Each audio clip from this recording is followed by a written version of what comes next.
Canada में अब भारत और कनाडा के रिश्ते जो हैं अब पहले से बेहतर होते हुए नजर आ रहे हैं। जस्टिन ट्रूडो के कार्यकाल में जिस तरह से सबसे वर्स्ट में पहुंच गए थे रिश्ते, सबसे बदतर हो गए थे दोनों देशों के रिश्ते, अब वो एक बार फिर से सुधरते हुए नजर आ रहे हैं। भारत और कनाडा में प्रधानमंत्री की मुलाकात हुई है। दोनों देशों के पीएम ने बड़ा ऐलान किया है यहां पर, और उच्चायुक्तों की नियुक्ति जो है उसका ऐलान कर दिया गया है। भारत और कनाडा के रिश्तों को नई मजबूती यहां से मिलने जा रही है। प्रधानमंत्री नरेंद्र मोदी की इस यात्रा के बाद से यहां पर दोनों देशों के प्रधानमंत्रियों ने उच्चायुक्तों की नियुक्ति का ऐलान यहां पर कर दिया है, जो अपने आप में एक बहुत बड़ी बात है। यहां पर दोनों देशों की मुलाकात यहां पर हुई है और जिस तरह से संबंध आगे यहां पर बढ़ रहे हैं, अब लग रहा है कि एक बार फिर से भारत और कनाडा के संबंध जो हैं वो बेहतर हो जाएंगे।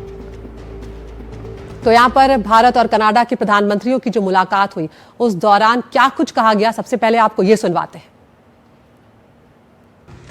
भारत और कनाडा के संबंध अनेक प्रकार से बहुत ही महत्वपूर्ण है। कनाडा की अनेक कंपनियों का भारत में निवेश है। भारत के लोगों का भी कनाडा की धरती पर बहुत बड़ा निवेश है।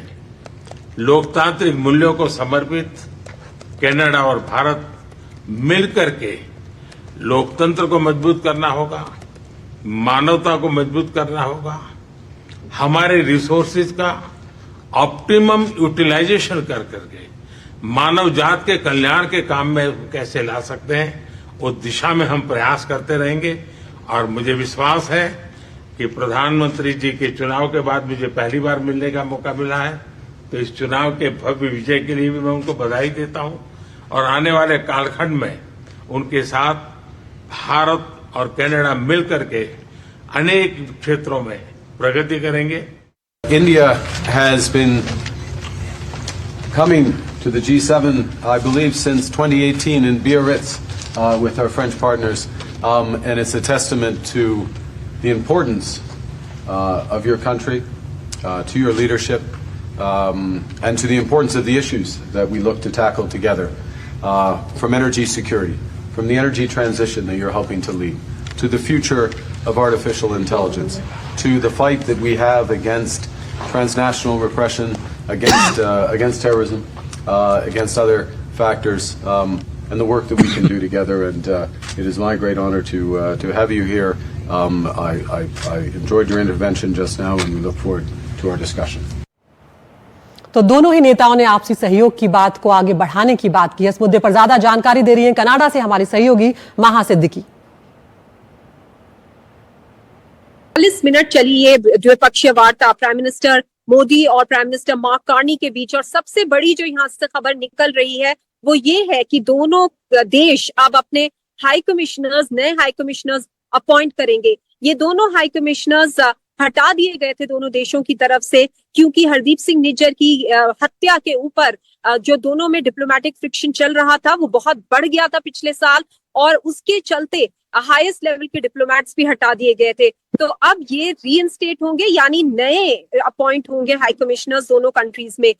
प्राइम मिनिस्टर मार्क कार्नी ने कहा है कि वो इसको एक फाउंडेशन मानते हैं, यानी कि एक नींव पड़ी है रीसेट करने की रिलेशनशिप को, जो कि बहुत बिगड़ गई थी। तो यहाँ से शुरुआत होगी फिर से दोनों देशों के बीच ट्रस्ट क्रिएट करने का और आगे अपने रिश्ते को सुधारने का। अभी फिलहाल दोनों देशों ने काफी मुद्दों पे बात की है। इस 40 मिनट में उन्होंने कहा कि एनर्जी सिक्योरिटी से लेकर आर्टिफिशियल इंटेलिजेंस और एनर्जी और काफी मुद्दों पर दोनों देशों ने चर्चा की है। लेकिन जैसा आपने अभी बताया कि डेमोक्रेटिक वैल्यूज को बेस करके ये रिश्ते बनाए जाएंगे। रूल बेस्ड ऑर्डर एक ऐसी चीज है जो कि कनाडा ने स्ट्रेस किया है। अपने स्टेटमेंट में कनाडा ने बोला है कि जो हाई कमिश्नर्स रीइंस्टेट होंगे यानी कि नए हाई कमिश्नर्स जो अपॉइंट होंगे, उसके बाद जो आम जनता को दिक्कत हो रही थी वीजा में, स्टूडेंट परमिट में, वर्क परमिट में, वो सब आम लोगों के मुद्दे भी हल होंगे। दोनों प्रधानमंत्रियों ने एक दूसरे को काफी गर्मजोशी से एक दूसरे का हैंडशेक किया, दोनों मिले। और प्रधानमंत्री मार्क कार्नी ने बोला कि प्राइम मिनिस्टर मोदी आए हैं, ये एक ऑनर है उनके लिए, और इतनी बड़ी इकोनॉमी है इंडिया, उसको इनवाइट करना G7 में जरूरी था उनके लिए। और वो उन्होंने काफी वार्म तरीके से वेलकम किया प्रधानमंत्री नरेंद्र मोदी का। दूसरी तरफ प्रधानमंत्री नरेंद्र मोदी ने भी एक्नॉलेज किया कि भारत और कनाडा की रिलेशनशिप महत्वपूर्ण है और इसको सुधारना चाह रहे हैं दोनों तरफ। तो यहां पर यह समझना भी जरूरी है कि आखिर क्या वजह रही थी, क्यों बिगड़े थे भारत और कनाडा के रिश्ते। तो आपको यहां पर बताते चलते हैं कि किस तरह से कनाडा के जो पूर्व प्रधानमंत्री थे जस्टिन ट्रूडो, रिश्तों को बिगाड़ने में पूर्व पीएम ट्रूडो का बहुत बड़ा हाथ था। दरअसल ट्रूडो ने भारत पर कई तरह के इल्जाम लगाए थे, बड़े आरोप उन्होंने भारत के ऊपर लगाए थे। उनका कहना था कि कनाडा के कुछ नागरिकों की हत्या में भारत का हाथ है। इस तरह के गंभीर इल्जाम उन्होंने लगाए थे।